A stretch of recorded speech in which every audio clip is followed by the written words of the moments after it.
Hello, everyone. Welcome back to reading The Miraculous Journey of Edward Tulane.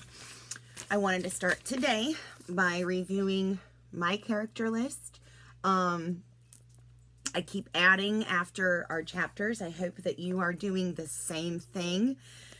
I do have one that's on our Google Classroom, but feel free to just do it on a notebook paper too. That is fine.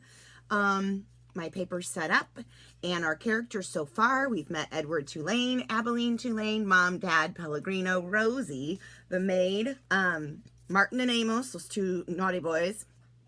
And yesterday's chapter, we had an old man fisherman and a young man fisherman, and our questions were answered. Edward is not going to stay stuck at the bottom of the ocean. Thank goodness. But now that he's out, let's see what will continue to happen. We're going to read chapter 8 today and look at this awesome picture here. I see what has to be Edward. Boy, he looks a little unkept, doesn't he? And then we have this man here. He looks to me like he could be the old man fisherman. Let's see what happens. On land, the old fisherman stopped to light a pipe, and then, with the pipe clenched between his teeth, he walked home, carrying Edward atop his left shoulder as if he were a conquering hero. The fisherman balanced him there, placing a calloused hand at Edward's back. He talked to him in a soft, low voice as they walked. "You'll like Nellie, you will," said the old man. "She's had her sadness, but she's an all right girl." Edward looked at the small town blanketed in dusk. A jumble of buildings huddled together. The ocean stretched out in front of it all. And he thought that he would like anything and anybody that was not at the bottom of the sea. "Hello, Lawrence," called a woman from the front of a shop. "What have you got?" "Fresh catch," said the fisherman. "Fresh rabbit from the sea." He lifted his cap to the lady and kept walking. "There you are now," said the fisherman. He took the pipe out of his mouth and pointed with the stem of it at a star in the purpling sky. "There's your North Star right there. Don't never have to be lost when you know where that fellow is." Edward considered the brightness of the small star. "Do they all have names?" he wondered. "Listen at me," said the fisherman, "talking to a toy. Oh, well, here we are then." And with Edward still on his shoulder, the fisherman walked up a stone-lined path and into a little green house. "Look here, Nellie," he said.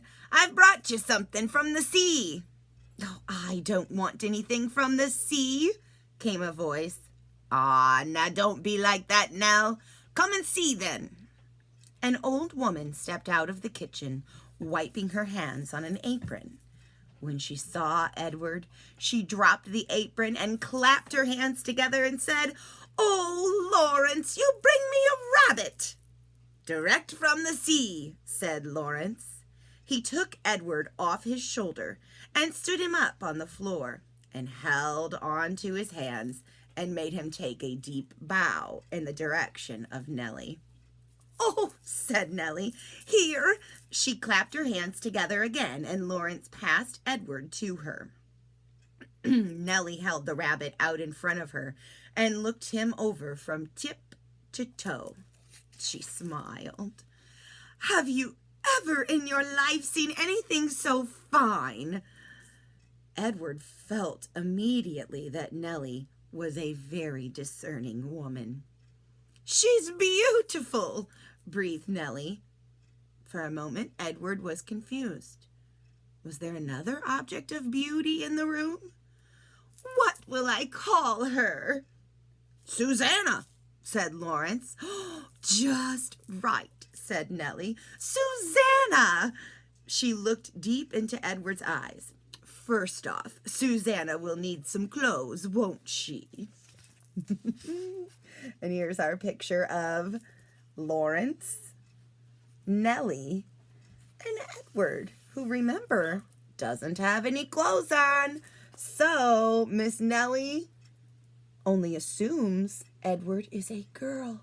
She's beautiful, breathed Nellie.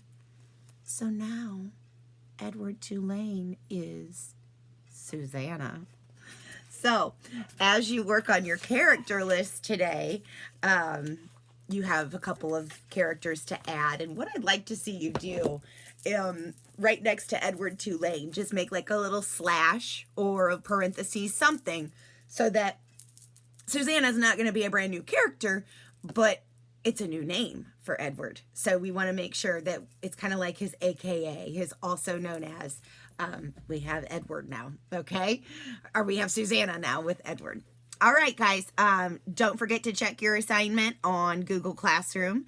And I'll see you tomorrow when we read more about Lawrence and Nellie and now Susanna.